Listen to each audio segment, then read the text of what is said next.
Hello, അപ്പം നല്ല അടിപൊളി മത്തി കിട്ടിയിട്ടുണ്ട് കേട്ടോ. നമ്മുടെ തൃശ്ശൂർ ഇതിന് ചാളാന്നാട്ടാ പറയാം. അപ്പം ഞാൻ നന്നായിട്ട് ക്ലീൻ ചെയ്ത് വരഞ്ഞിട്ട് അതിൽ ഉപ്പും മുളക് പൊടിയും മഞ്ഞൾപ്പൊടിയും പിന്നെ കുറച്ച് കുരുമുളക് പൊടിയൊക്കെ ഇട്ടിട്ട് നന്നായിട്ട് അത് മാരിനേറ്റ് ചെയ്ത് വെച്ചിട്ടുണ്ട് കേട്ടോ. അപ്പം ഞാൻ ആദ്യമായിട്ടാണ് ചാള കൊണ്ട് അച്ചാറിടാൻ പോണത്. ചിലപ്പോൾ പണി വാളും അല്ലെങ്കിൽ റെഡിയാവും.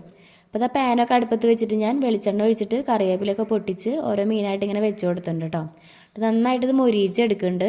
അപ്പോൾ ചാള വറക്കുമ്പോൾ ഇങ്ങനെ പൊട്ടിത്തെറിക്കുന്നുണ്ടായിരുന്നു കേട്ടോ. അപ്പോൾ ഞാൻ ഇത്തിരി നീങ്ങി പേടിച്ചിട്ടൊക്കെയാണ് അത് മറച്ചിടുന്നത്. നന്നായിട്ടത് മൊരിഞ്ഞൊക്കെ കിട്ടിയിട്ടുണ്ട്. വറുത്തതൊക്കെ റെഡി ആയിട്ടുണ്ട് കേട്ടോ. പിന്നെ വേറെ ഒരു പാൻ വെച്ചിട്ട് അതിലേക്ക് വെളിച്ചെണ്ണ ഒഴിച്ച് കൊടുത്തിട്ട് ഇഞ്ചിയും വെളുത്തുള്ളിയും കൂടിയിട്ട് ഒന്ന് മൂപ്പിച്ചെടുക്കുന്നുണ്ട്. അതിലേക്ക് കാന്താരി മുളകായിട്ട് ഞാൻ ഇട്ട് കൊടുക്കുന്നത്. പിന്നെ കുറച്ച് കറിവേപ്പില ഇട്ടിട്ടുണ്ട് കേട്ടോ. പിന്നെ നന്നായിട്ടൊന്ന് മൂപ്പിച്ചെടുത്തിട്ടുണ്ട്.